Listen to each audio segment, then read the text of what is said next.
Hey there, this is Sunburst Baser. A while back on the Socks Make People Sexy forum, I had a private message conversation with Polly, and she said that I probably wouldn't be impressed with her bass because it's not a real high-end one. And I told her I would show her my first bass sometime. And here it is. And it's showing up kind of bluish in the viewfinder here, but it's purple in life. This is the biggest piece of junk I have ever seen. This was my first bass. And it is awful in every way possible. So what this is a, let's see if we can get a logo here. A Santa Rosa bass. Santa Rosa was just some name slapped on these things by Chinese children, probably. And through the camera, well, you can probably see a few problems already, but we're going to go through what this is. So this is basically a P bass, a Fender Precision type bass, at least on the outside. But when we start looking at it, the body shape is actually slightly different, and it weighs nothing. All of the weight is on the neck, so it's got extreme neck dive. The pickup here, it is covered. Whoops. That right here, I drilled a little hole in there to make it look like a pole piece. And those pickups, the actual pickup itself is just glued to the top of them. And this half, that pickup actually fell out. And I had to pull it apart and glue it back in because the top two strings just had no volume. So you can hopefully make out a few lines, yeah. Right along here. That's a finish crack. And there's another one. Let's see. Yeah, you can make one out there. Those are both finish cracks. The body of this thing, I do have the control plate off. Very cheap electronics. I've had one more of these that I used as a project bass.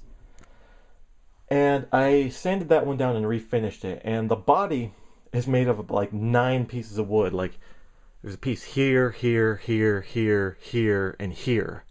So it's made out of all kinds of little skinny pieces of wood. The neck, this is some very poor finishing right here. The neck is actually sticking out at an angle. So this is actually cut at an angle instead of flat like it should be. And I think if we look at the other side, you can kind of see right in there, there's a little gap. I bet, let me grab a pick real quick. All right. Yeah.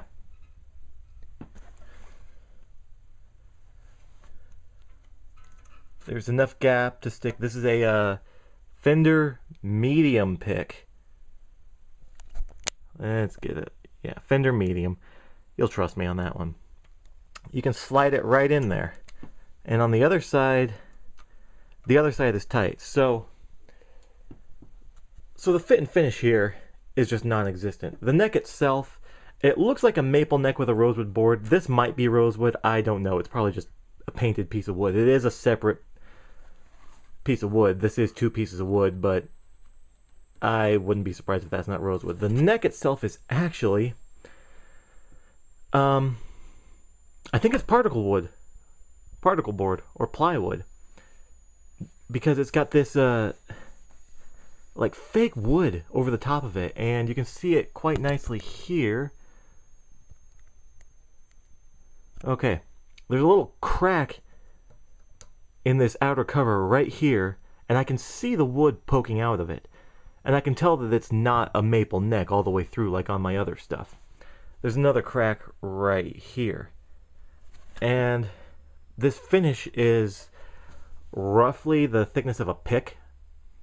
The tuners, you see, this is electrical tape.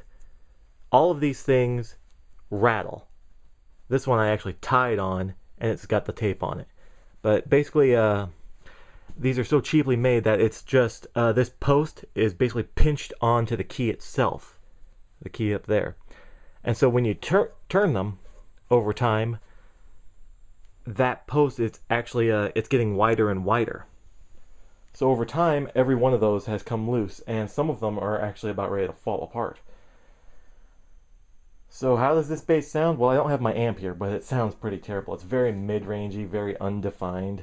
It's pretty nasty. As far as playing it, yeah, that's a high action. I can, okay, at the 20th fret, I can slip my finger under there with barely moving the string. I bet if I tried my pinky, yeah, basically I could slide my fingers under there barely moving the strings. It's very high action. I don't know if there is a truss rod in there, but I don't know if it'll actually do anything. And the frets, every one of them sticks out and has a sharp end. So if you ran your hand across this, or actually I just about caught myself right there. If you ran your hand across this really fast, you would cut yourself. So this bass is actually dangerous to play. And I played this bass basically until it wore out. I let another guy borrow it for a while. He covered it in black electrical tape. That's where the electrical tape up there came from. When we pulled that off, it took some of the finish with it. I don't care. This bass is not worth anything. And got an Ernie Ball sticker because that was the strings I used at the time. Still pretty good strings, but you could do better. The finish is running in spots. It's very poorly made. Oh, didn't notice that. Okay. I don't know if you can see this, but there's actually, it looks like a separate piece of wood on top of the bass. Okay. This probably isn't going to show up on camera, but I can see the lines in the wood. So it's probably got like a veneer going across the top to hide the 8 pieces of wood that it's made out of. So very cheaply made, very poorly made. If you ever see one of these, burn it. Don't buy it. Not unless you're gonna, destroy it, because this is certainly not the kind of thing that you should be starting on. This is not the kind of thing you want someone else to start on. This is best left just as you find it. It might be a nice gag gift if you can get one real cheap for a bass player. If you know someone who has like a lot of really nice basses, buy them this thing. But this was my first bass, and I can't say I love it, but I sure do appreciate my mom for buying it for me 15 years ago. Just about. So, anyway, there you go. Santa Rosa. Take care, folks. This is Sunburst Basser signing out.